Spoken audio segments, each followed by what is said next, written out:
Bonjour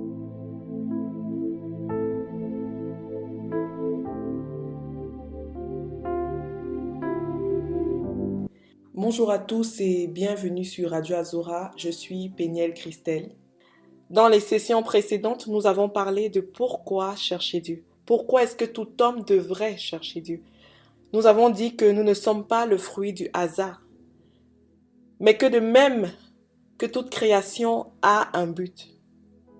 Dieu, notre Créateur, a un but et un plan merveilleux pour chacune de nos vies. Chaque être humain se doit donc de se rapprocher du Créateur, doit chercher Dieu pour connaître la raison et le but pour lequel il a été créé. Nous avons également parlé du Saint-Esprit, du merveilleux et glorieux Saint-Esprit, et de la nécessité pour tout chrétien, pour tous ceux qui se disent enfants de Dieu, pour tous ceux qui se réclament de Christ d'avoir le Saint-Esprit. Nous avons vu dans la Bible, dans Romains 8, que seuls ceux qui ont l'Esprit de Christ lui appartiennent. La vie chrétienne, la marche chrétienne commence réellement avec le Saint-Esprit. Car il est l'Esprit d'adoption par lequel nous crions Abba Père.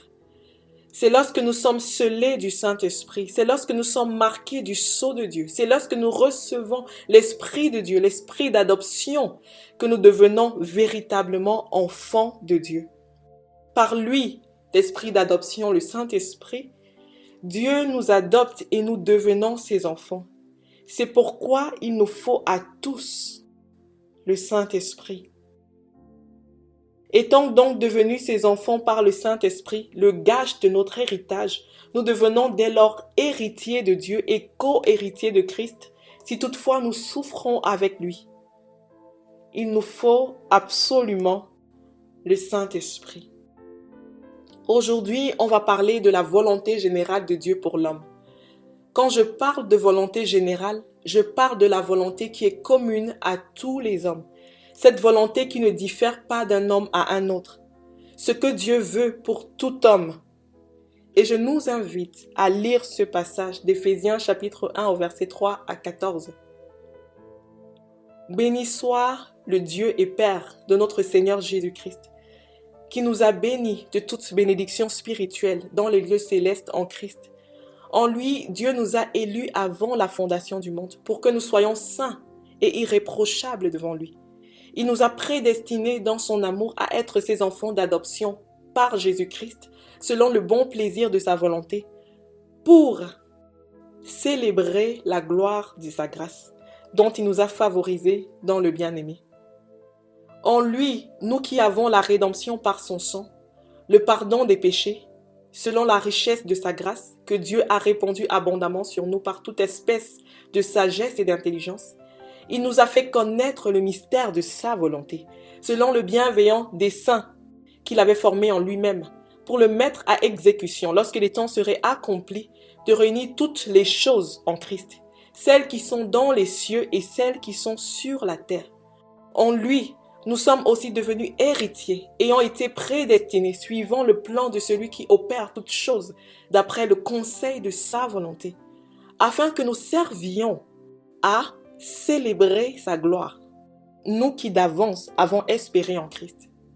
En lui, vous aussi, après avoir entendu la parole de la vérité, l'évangile de votre salut, en lui, vous avez cru et vous avez été scellés du Saint-Esprit qui avait été promis, lequel est un gage de notre héritage pour la rédemption de ceux que Dieu s'est acquis pour célébrer sa gloire.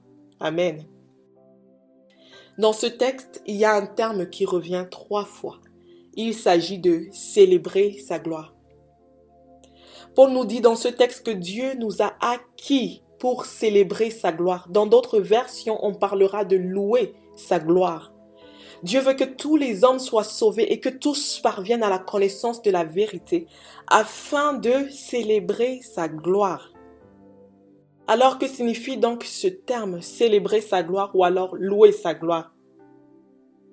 Le mot traduit ici par célébrer. Le mot grec épénos est aussi défini par plusieurs autres mots dans la parole. Il est défini par le mot louer, par le mot approuver par éloge. Lorsque nous célébrons quelqu'un, nous lui faisons des éloges. Lorsque nous célébrons un événement en l'honneur d'une personne, un mariage par exemple, nous rendons des honneurs à cette personne. Dieu veut que nous lui rendons des honneurs. Le mot qui est traduit ici par gloire, le mot doxa, est lui-même traduit par plusieurs autres mots. Le mot doxa est traduit par gloire, par honneur, par éclat. Il est défini par excellence, par prééminence. Donner la prééminence à quelqu'un, c'est placer cette personne au-dessus. C'est lui donner la première place. Ce même mot doxa est aussi défini par opinion ou jugement.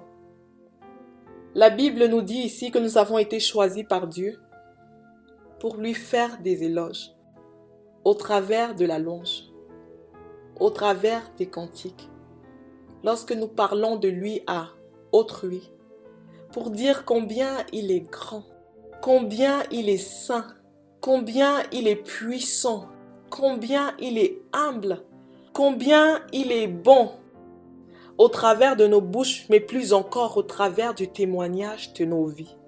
Nos vies doivent témoigner de lui. Il nous a acquis pour l'approuver, pour approuver son jugement quel qu'il soit, pour dire tout ce que Dieu fait est bon, car en effet, tout ce qu'il fait est bon, même si on ne le comprend pas toujours. Si c'est lui qui le fait, c'est que c'est bon. Nous avons été prédestinés par Dieu pour rendre honneur à la dignité qu'il est. Il le dit lui-même dans le livre de Malachie, chapitre 1 au verset 6. Un fils honore son père et un serviteur son maître. Si je suis père, où est l'honneur qui m'est dû? Et si je suis maître, où est la crainte qu'on a de moi? Dit l'Éternel des armées. Nous avons été choisis pour l'honorer, honorer son nom, la grandeur qu'il est. C'est pourquoi nous ne devons jamais prononcer le nom de notre Dieu en vain pour faire toutes sortes de blagues avec son glorieux et saint nom. Nous devons l'honorer et le craindre en marchant dans la droiture, dans tous les aspects de nos vies. Nous avons été choisis par Dieu pour glorifier la majesté qu'il est, son excellence, sa prééminence, pour le placer au-dessus, lui donner la première place dans notre vie en lui accordant du temps. Un temps de qualité et non le reste lorsque nous avons fini toutes nos activités. Lui donner la première place, un temps de qualité dans la prière seul à seul avec lui. Un temps de qualité lorsque nous lisons et méditons sa parole, sans nos téléphones, sans nos réseaux sociaux. Un temps de qualité lorsque nous nous réunissons dans nos assemblées pour élever son nom par lui et pour lui. Nous devons vraiment avoir cet esprit que lorsque nous venons, lorsque nous nous réunissons ensemble en assemblée, c'est vraiment pour lui que nous sommes là, c'est pour lui rendre ce culte que nous sommes là, c'est pour l'élever, c'est pour le glorifier, c'est pour l'honorer. Donnons-lui la première place, la prééminence, célébrons sa gloire. C'est pour servir à cela que nous avons été créés, c'est pour servir à cela que nous avons été formés. Et comme nous l'avons vu précédemment, si la création, la créature ne remplit pas la fonction pour laquelle elle a été faite, elle est totalement inutile, elle ne sert à rien. Une autre volonté générale de Dieu pour nous se trouve dans le premier commandement, le premier ordre, la première recommandation qu'il nous a faite. Jésus en parle dans Marc 12, versets 28 à 31.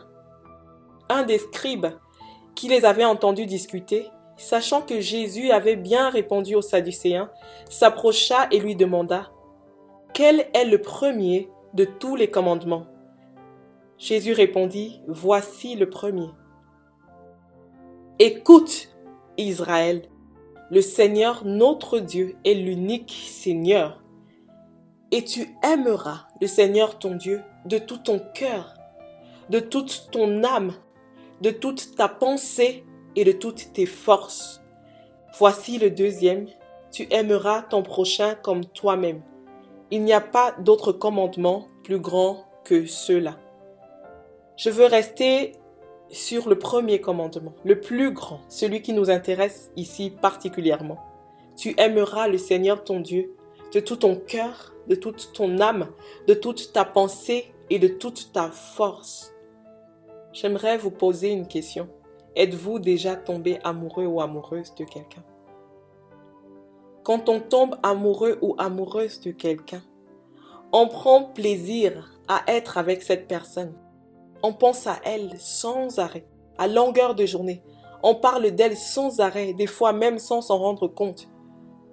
On veut bien se mettre pour cette personne. On commence à plus prendre soin de soi, surtout quand on veut aller à la rencontre de cette personne. D'aucuns se parfument. On regarde si tout sur nous est correct. On montre notre plus beau visage. On éprouve du bonheur à être avec cette personne. Et Dieu nous dit de l'aimer pareillement et plus encore, de tout notre cœur, de toute notre âme, de toutes nos pensées et de toutes nos forces. Il le dit, de toutes nos forces. Ça veut dire que nous devons nous appliquer à cela, lui demander dans la prière de nous remplir d'amour pour lui, pour que nous puissions l'aimer. L'aimer plus que nous aimons notre maman. L'aimer plus que nous aimons nos parents. L'aimer plus que nous aimons nos enfants. Lui donner la première place. L'aimer de toute notre force, de tout notre cœur et de toutes nos pensées. Mais nous sommes d'accord que pour aimer véritablement quelqu'un, il faut le connaître. Ce serait hypocrite de dire que nous aimons quelqu'un que nous ne connaissons pas. Ça, c'est du fanatisme, c'est pas de l'amour. Pour aimer véritablement Dieu, il faut le connaître. Mais comment connaître Dieu? En passant du temps dans sa présence, en apprenant sur comment il parle, en l'écoutant parler, en apprenant sur comment il agit, en le voyant agir, en communion avec lui par la prière et la méditation de sa parole, en expérimentant la vie de foi dont parlent les Écritures. Et plus on le connaît, davantage on l'aime. Plus on le connaît et plus son amour nous inonde. Mais aimer Dieu, ça consiste à quoi exactement? Jésus nous dit dans Jean chapitre 14 verset 21, « Celui qui a mes commandements et qui les garde, c'est celui qui m'aime. Et celui qui m'aime sera aimé de mon Père. Je l'aimerai et je me ferai connaître à lui. » Jésus dit, « Celui qui a mes commandements et qui les garde, c'est celui qui m'aime. » Il redéfinit que signifie l'amour pour Dieu. Donc l'amour pour Dieu est rattaché à l'obéissance. L'amour pour Dieu est toujours rattaché à l'obéissance à sa parole. Aimer Dieu, c'est faire sa volonté. Il dit, celui qui a mes commandements et qui les garde, on doit avoir les commandements de Dieu. Pour les avoir, il faut lire. Il faut les connaître, ces commandements. Lire la parole de Dieu pour savoir ce qu'il nous dit, ce qu'il nous recommande. Avoir ces commandements et les garder, c'est-à-dire obéir à la parole de Dieu. Si vous demeurez en moi et que mes paroles demeurent en vous, vous demanderez ce que vous voudrez et cela vous sera accordé. Jésus encore nous explique ici que aimer Dieu, c'est faire sa volonté et dans cette obéissance, dans cette docilité, dans cette soumission à la volonté de Dieu, il y a des bénédictions qui y sont rattachées. La bénédiction de Dieu est aussi rattachée à l'obéissance. Si vous demeurez en moi et que mes paroles demeurent en vous, en d'autres termes, si vous êtes obéissant et docile, vous demanderez ce que vous voudrez et cela vous sera accordé. Je voudrais établir ici une petite nuance. Nous sommes sauvés par la grâce de Dieu. Nous n'avons rien fait de spécial pour mériter le salut, si ce n'est d'accepter Jésus-Christ comme notre Seigneur et Sauveur, si ce n'est de croire en lui et de confesser de notre bouche qu'il est mort et ressuscité des morts. Mis à part ça, nous n'avons rien fait de spécial. Le salut est totalement gratuit. Cependant, pour hériter de certaines promesses, pour entrer pleinement dans les bénédictions que Dieu a réservées pour nous, nous devons commencer et continuer à marcher comme des enfants, comme des fils et des filles que nous sommes devenus. Continuer à rechercher et à revêtir la nature et le caractère de Christ. Et tout ceci commence avec l'obéissance à sa parole. La seule chose, le seul fardeau que nous devons porter en venant à Christ, c'est le fardeau de l'obéissance. Je le répète, la seule chose, la seule croix, le seul fardeau que nous devons porter en venant à Christ, c'est le fardeau de l'obéissance. Et il nous dit que ce fardeau-là est léger. Avec l'aide du Saint-Esprit, l'Esprit de Dieu en nous, les choses qui nous paraissaient impossibles deviennent possibles, alors qu'il nous paraissait impossible de nous sanctifier, alors qu'il nous paraissait impossible d'éviter tel ou tel péché. Nous commençons à trouver cela facile. Avec l'aide du Saint-Esprit, il devient facile de nous sanctifier. Il devient facile d'éviter le péché. Il devient facile de ne pas se masturber. Il devient facile de ne pas se prostituer. Il devient facile de dire la vérité. Il devient facile de ne pas voler. Lorsque nous nous soumettons au Saint-Esprit, il devient facile de ne pas critiquer. Il devient facile de ne pas commérer, de veiller sur sa langue, de ne pas aller chez la femme adultère, de ne pas aller chez le voisin ou la voisine d'à côté pour commettre avec elle ou avec lui toutes sortes de débauches. Il devient facile d'aimer notre prochain comme nous-mêmes lorsque nous nous soumettons au Saint-Esprit. Et c'est ce que Dieu nous demande. Et c'est sa volonté pour nous. Il nous demande de l'aimer. Une autre volonté générale de Dieu pour nous, c'est l'adoration. Adorer signifie rendre un culte à Dieu. Adorer signifie se prosterner en signe de révérence, se prosterner en signe de soumission, se prosterner en signe d'obéissance. La Bible dit que les vrais adorateurs que le Père recherche sont ceux qui adorent en esprit et en vérité. Jean 4, verset 23 nous dit « Mais l'heure vient et elle est déjà venue, où les vrais adorateurs adoreront le Père en esprit et en vérité, car ce sont là les adorateurs que le Père recherche. » Adorer en esprit. La Bible nous dit ici que nous ne devons plus seulement nous prosterner physiquement devant Dieu, mais nous devons nous prosterner également en esprit, et surtout en esprit. Nous soumettre à Dieu en esprit, en obéissant à sa parole. Il s'agit encore une fois de plus d'obéissance. Adorer en esprit, et aussi adorer en vérité, non pas comme sous le regard des hommes, non pas lorsque tout le monde nous regarde, mais adorer dans le cœur d'un esprit bien disposé, dans le secret. Alors que personne ne me voit, je choisis de ne pas voler.